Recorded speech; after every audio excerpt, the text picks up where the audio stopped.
মানে ভাৰতৰ সম্পদ কিমান আছে, সম্পদৰ ক্ষেত্ৰত ভাৰত কিমান চহকী, সেইটো গোটেই বিশ্বই জানিছিল। প্ৰাচীন কালতেই হওক, মধ্যযুগতেই হওক, গোটেই বিশ্বই সেইটো কথা জানিছিলে যে ভাৰত এখন সম্পদত চহকী ৰাষ্ট্ৰ বা এটা চহকী অঞ্চল। সেইকাৰণে ইমান বিদেশী আক্ৰমণ হৈছিলে ভাৰতত। সেই প্ৰাচীন কালতে প্ৰথমতে পাৰ্চিয়ানছবিলাক আহিছিলে, তাৰপিছত আলেকজেণ্ডাৰ আহিলে, তাৰপাছত গ্ৰীকসকল আহিলে, চাকাজ আহিলে, পাৰ্থিয়ানছ, কুষাণ, হুনাজ, চুলতান মাহমুদ অফ ঘজনি আহি লুটিবলৈ আহিলে, মুহাম্মদ ঘড়ী আহিলে, মোগল আহিলে। এই সকলোবোৰ ভাৰতলৈ কিয় আহিছিল? কাৰণ সকলোৱে জানিছিলে যে ভাৰতখন এখন খুবেই চহকী ৰাষ্ট্ৰ, ভাৰত এটা খুবেই চহকী অঞ্চল। গতিকে ব্ৰিটিছসকল অহাৰ আগতে ভাৰতখন সম্পদৰ ক্ষেত্ৰত যথেষ্ট চহকী আছিল।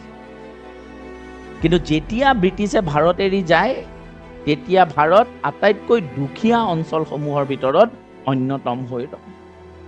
কাৰণ যিমান দিন ব্ৰিটিছে শাসন কৰিলে, সেই গোটেইখিনি সময়ত ভাৰতৰ সম্পদসমূহ লুটি পুটি তেওঁলোকে ব্ৰিটেইনলৈ লৈ গ'ল। বিভিন্ন উপায়েৰে ভাৰতৰ যিখিনি ধন সম্পত্তি আছিলে চব ব্ৰিটেইনলৈ প্ৰেৰণ কৰা হয়।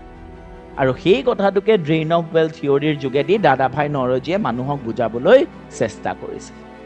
বুজি পালা ড্ৰেইন অফ ৱেল্থ থিয়ৰী?